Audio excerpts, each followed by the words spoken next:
John Updike was one of the greatest novelists of his generation. Throughout his life, he wrote about the middle classes in small-town America and their emotional dramas. He once said, "I like middles.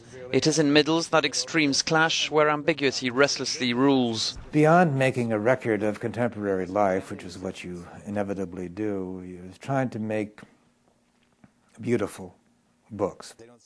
In 1960, he wrote Rabbit Run, often voted one of the best books of the century.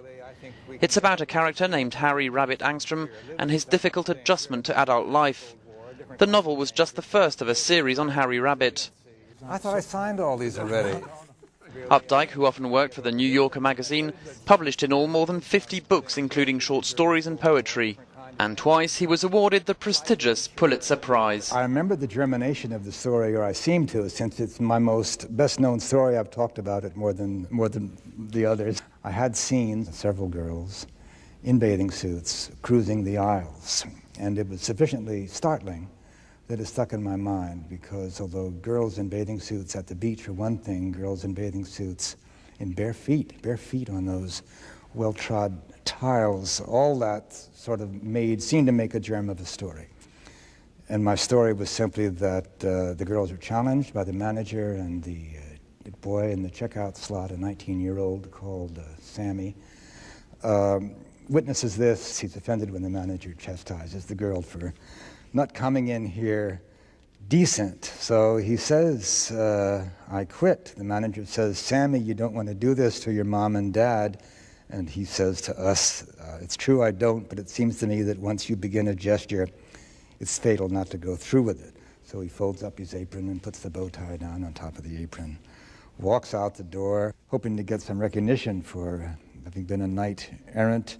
I look around for my girls, but they're gone, of course. There wasn't anybody but some young married screaming with her children about some candy they didn't get by the door of a powder blue Falcon station wagon. Looking back in the big windows, over the bags of peat moss and aluminum lawn furniture stacked on the pavement, I could see L'Engle, that's the manager, I could see L'Engle in my place in the second slot, checking the sheep through. His face was dark gray, and his back stiff, as if he'd just had an injection of iron.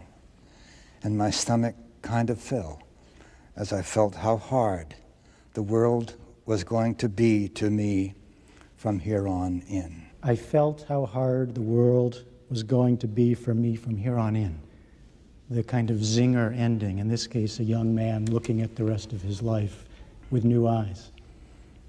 Right, and also you get a glimpse of the adult life that he has momentarily put at risk. That is, the L'Engles of the world face grimly going through the necessary task, manning the slot that he has abandoned, and then the vision of married life of the young mother with her squalling, greedy, candy-crazed child out on the hot parking lot. So in a way he's saying, hold off to all this, and he's in a kind of limbo. But he does feel, yes, that the world does not forgive easily. It won't forgive a quitter. He has become a quitter, a quixotic quitter, you could say.